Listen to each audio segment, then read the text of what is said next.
हिसार, हरियाणा की शान।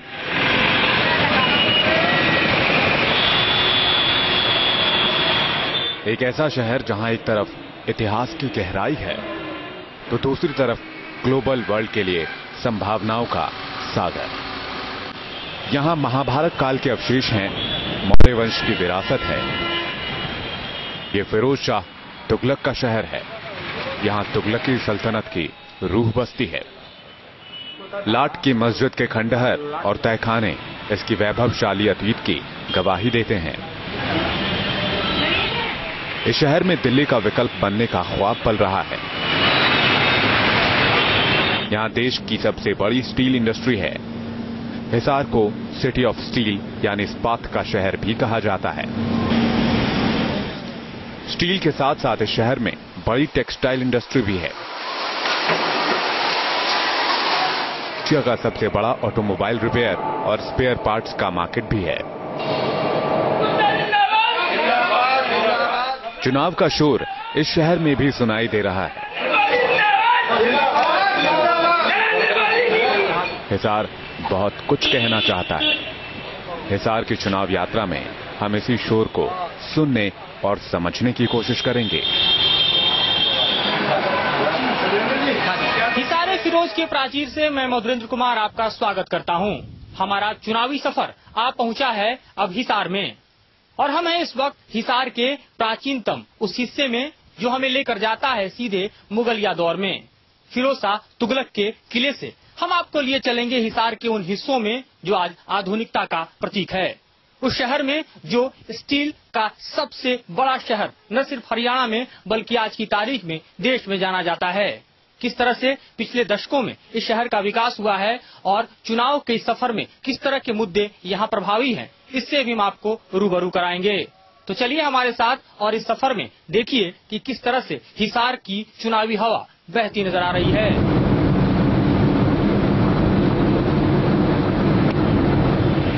हिसार उत्तर भारत का एक अहम औद्योगिक केंद्र है। औद्योगिकीकरण इसके फिजा और आत्मा में रची बसी है।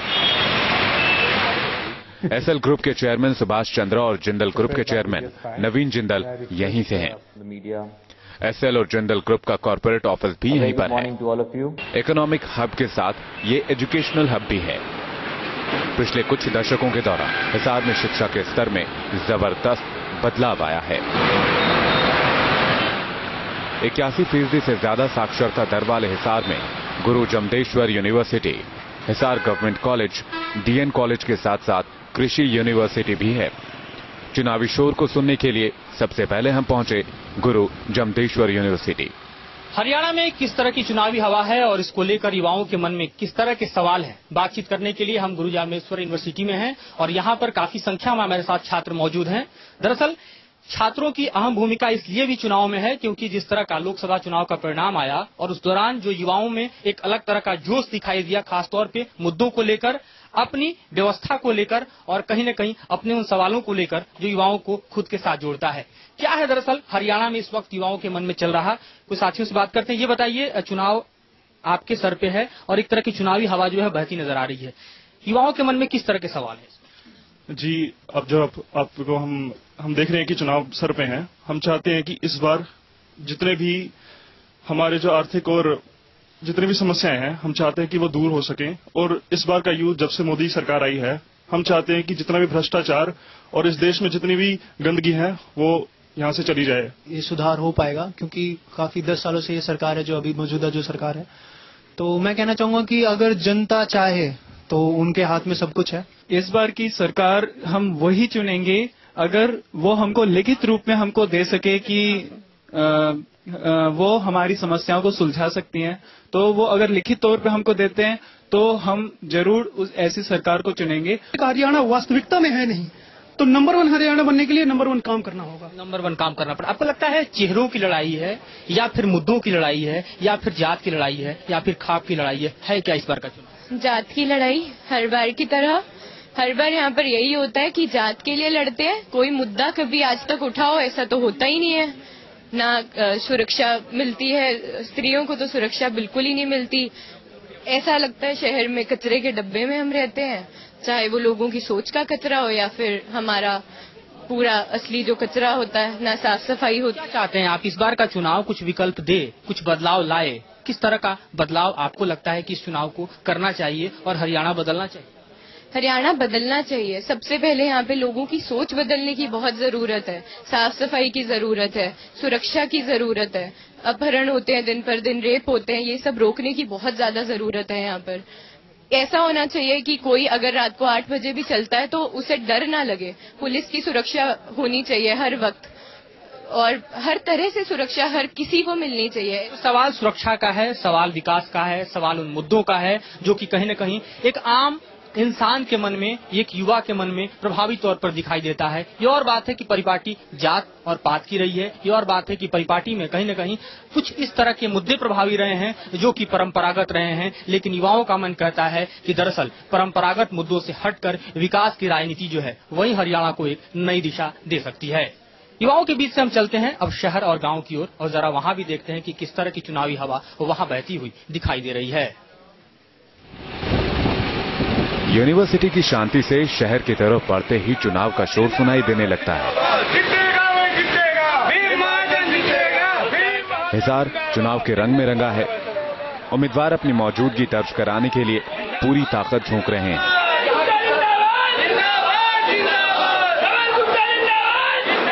हिसार हरियाणा के शहरीकरण का प्रतीक है।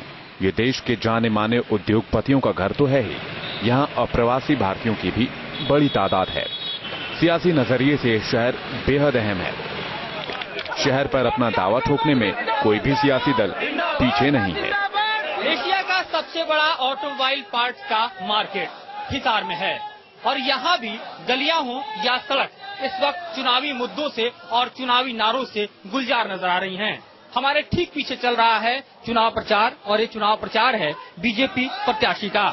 यहाँ किस तरह से बीजेपी प्रत्याशी अपने वोटों को साधने की कोशिश कर रहे हैं और किस तरह से उनके समर्थक नारे लगा रहे हैं, इसको हम आपको दिखाने की कोशिश कर रहे हैं। इस बीच चुनाव का रंग जो है वो चढ़ता हुआ किस तरह हिसार में नजर आ रहा है, या चुनाव प्रचार उसका एक बड़ा उदाहरण कह सकते हैं। और इस बीच किस तरह के मुद्दे बीजेपी के पास हैं इस चुनाव को साधने के लिए विधानसभा चुनाव में, बात करते हैं प्रत्याशी कमल गुप्ता से। कमल जी, किस तरह के मुद्दों पर चुनाव लड़ रहे हैं? क्या है दरअसल आपके पास मुद्दा जनता के लिए, जिन मुद्दों के आधार पर आप वोट मांग रहे हैं? देश की आजादी के बाद 67 साल तक हिसार के लोगों ने एक परिवार को अपने सिर पर रखा, माथे पे रखा, इज्जत और मान दिया, और उसके बाद भी हिसार का पूरे भारतवर्ष में कहीं कोई नाम नहीं। सवाल ये भी उभर कर आता है कि हरियाणा में लड़ाई जात की होती है या चेहरों की होती है? अगर चेहरों की लड़ाई की बात करें तो बीजेपी के पास मुख्यमंत्री पद का उम्मीदवार नहीं है। क्या लगता है कि पार्टी ने गलती की है? एक उम्मीदवार उतारना चाहिए था, एक चेहरा हरियाणा की जनता के सामने भी पेश करना चाहिए। आप बात कर रहे हैं विरासत की, जिसके पास विरासत नहीं उसके लिए आपकी मानसिकता बनती नहीं। नरेंद्र मोदी लोकसभा चुनाव के चेहरे तो थे, तो विधानसभा चुनाव का भी तो चेहरा चाहिए ना। बात तो सुनिए, विधानसभा में चीफ मिनिस्टर बनने के लिए बीजेपी पे अनेक चेहरे हैं। आप जिसको भी हाथ लगाएं, पार्टी किसी चेहरे को उतार पाई, क्यों नहीं उतार देगी? क्या बात है इसमें? हिसार से हुड्डा सरकार की कद्दावर मंत्री सावित्री जिंदल मैदान में हैं। चुनाव प्रचार में सावित्री जिंदल भी जी जान से लगी हैं। इस चुनाव में हुड्डा सरकार को कड़ी चुनौती मिल रही है। चुनाव के बारे में सावित्री जिंदल क्या कहती हैं, आप भी सुनिए। हुड्डा सरकार की मंत्री और हिसार की विधायक सावित्री जिंदल जी हमारे साथ बातचीत करने के लिए। सावित्री जी, चुनाव का रंग चढ़ा हुआ है, लेकिन मुद्दे भी काफी गर्म हैं। किन मुद्दों के आधार पर आप वोट मांग रही हैं? क्योंकि आप सरकार की मंत्री रही हैं और एक तरह से एक बड़ी जिम्मेदारी निभाने का मौका भी आपको मिला है। किस तरह का रिस्पॉन्स जनता आपको दे रही है? देखिए, मैं जो विकास के काम हरियाणा सरकार ने कराए हैं, तो विकास के काम पर लोगों से मैं वोट मांग रही हूँ, और लोगों का बहुत अच्छा रुझान है वापस कांग्रेस की तरफ, क्योंकि कांग्रेस सरकार ने काम करवाए हैं और मैं भी कांग्रेस सरकार में मंत्री हूँ, तो मैंने काम करवाए हैं। हमारे माननीय मुख्यमंत्री जी ने हिसार के विकास के लिए कोई कसर नहीं छोड़ी। हरियाणा में इस बार बहुकोणीय मुकाबला है और यहाँ इंडियन नेशनल लोकदल की ताकत को कोई नजरअंदाज नहीं कर सकता। चुनाव को लेकर इंडियन नेशनल लोकदल भी खूब दावे कर रहा है। हमारे साथ इस वक्त बात करने के लिए इनेलो के उम्मीदवार भीम महाजन हैं, जो हिसार के उप महापौर भी हैं। भीम जी, हिसार की सीट पर इन लोगों ने आपको टिकट दिया है, किस उम्मीद के साथ इस चुनाव को लड़ रहे हैं, किन मुद्दों के साथ? हिसार का हर व्यापारी वर्ग जो लूटपाट से, डकैती से, चैन छीनी जा रही है लोगों से, पीने के लिए पानी नहीं है, स्वच्छ सीवरेज की व्यवस्था नहीं है, मूलभूत जो सुविधाएं मिलनी चाहिए। आज 66 साल हो गए देश को आजाद हुए। हमारे देश के अंदर सरकार तो इस 66 साल में आपकी भी हरियाणा में रही है, कांग्रेस की भी 10 साल से है, तो इसमें तो सबको शामिल करना होगा। बिल्कुल रही है। आज जहां हम बात करते हैं पानी की, पीने का स्वच्छ पानी नहीं मिल पा रहा है। कई कई ऐसी जगहें हैं जहां तक पानी की पाइपलाइंस नहीं पहुंची हैं। हर वर्ग को नौकरियां दी हैं, हर एक का मान सम्मान किया है। तो ये चीज हम कहीं भी नहीं कह सकते कि हमारे इनेलो पार्टी के जो नेता रहे हैं उन्होंने हर एक बिरादरी को, हर एक छत्तीस बिरादरी को साथ रख के काम करने का काम किया है। और मैं आप लोगों को ये और बात बताऊंगा कि हरियाणा में सबसे ज्यादा जो सबसे बड़ी दिक्कत जो युवाओं को बेरोजगारी की आज सामना करना पड़ रहा है, हरियाणा से बाहर जाकर उनको रोजगार के लिए जाना पड़ रहा है। आज हरियाणा का युवक गुजरात में जाके नौकरी कर रहा है, आज हरियाणा का युवक राजस्थान में जाके नौकरी कर रहा है। ये तो हो गई नेताओं के दावे की बात, लेकिन असली सवाल तो जनता जनार्दन का है। आखिर जनता जनार्दन क्या सोच रही है, जनता का मूड क्या है? पब्लिक का मूड भांपने के लिए अगर चटपटी चाट के दुकान पर चुनाव की चर्चा की जाए तो कैसा रहेगा? गर्म तेल में फ्राई होती आलू की टिक्की की तरह हरियाणा की सियासत भी उबल रही है। आलू की टिक्की में चटनी के तड़के से जो चाट तैयार हुई है, उसे देखकर मुंह में पानी आ रहा है। ये चाट जो कि तैयार है और इसी चाट के साथ शाम का आनंद लोग हिसार में खास तौर पर लेते नजर आएंगे आपको। लेकिन ये आनंद सिर्फ यहीं तक सीमित नहीं है, बल्कि चुनावी चर्चा पर कहीं न कहीं इसका आनंद दोगुना हो जाता है। चाट की दुकान के साथ इसे सटा गोलगप्पे का ठेला भी है। चाट और गोलगप्पे का मजा लेने के लिए लोग अक्सर इन दुकानों पर जमा होते हैं। तो चलिए गोलगप्पे के ठेले पर चुनावी चर्चा करते हैं, लोगों से चुनावी फिजा के बारे में बात करते हैं।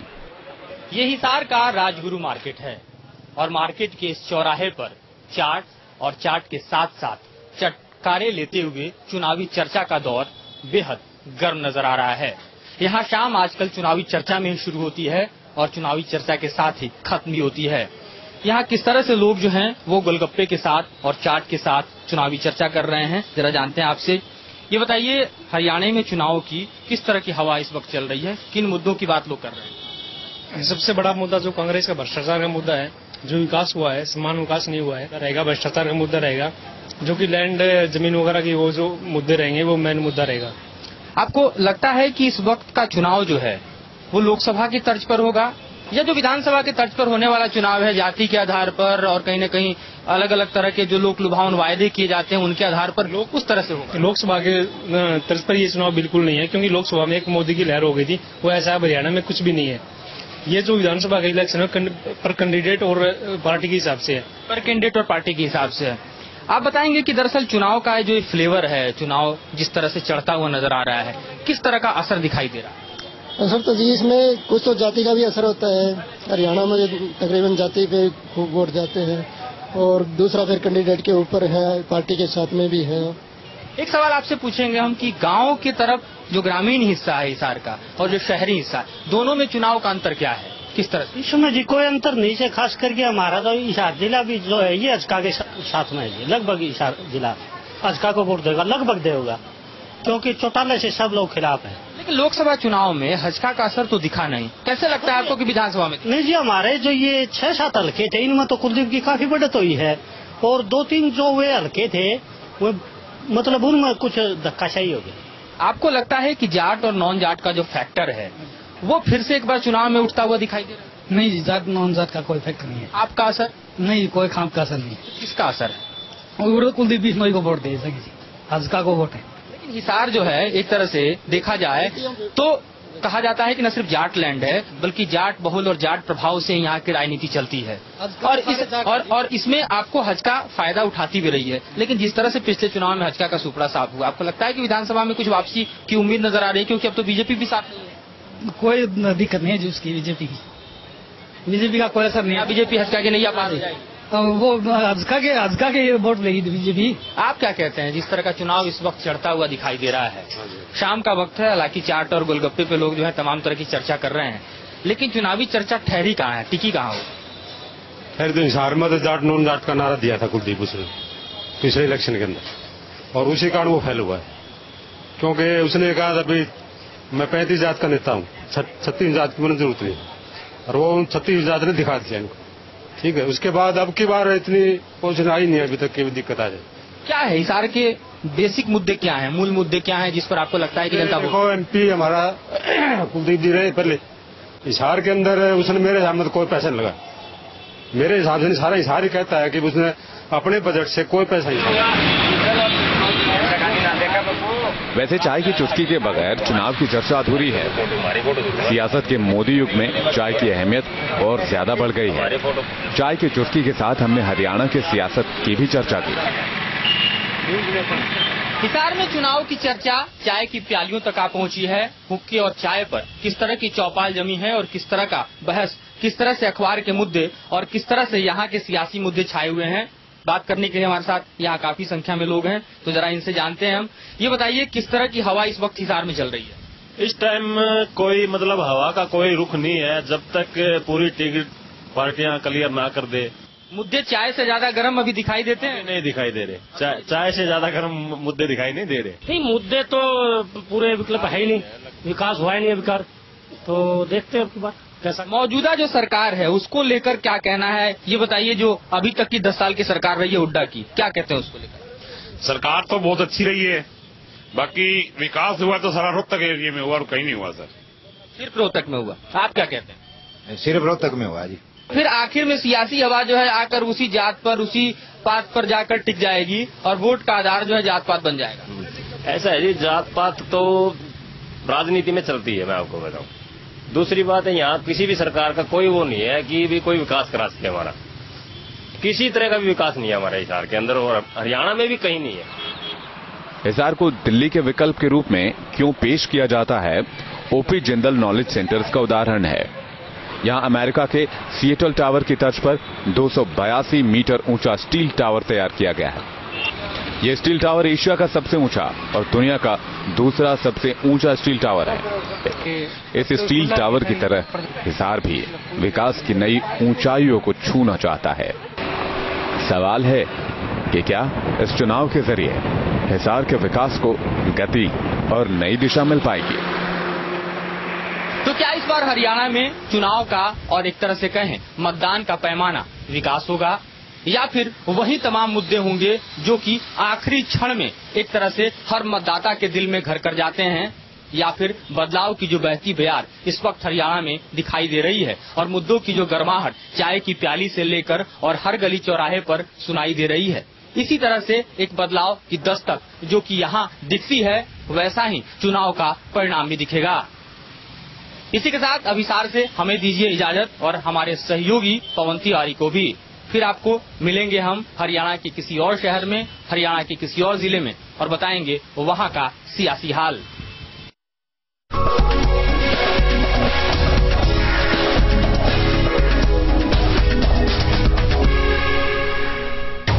महाराष्ट्र में चुनाव की कसौटी, हरियाणा में जीत की चुनौती कितनी खरी उतरेगी? जनता की उम्मीद पर मोदी की सियासत, चुनाव का अग्निपथ, आपका वोट, आपकी सरकार, सिर्फ न्यूज नेशन पर।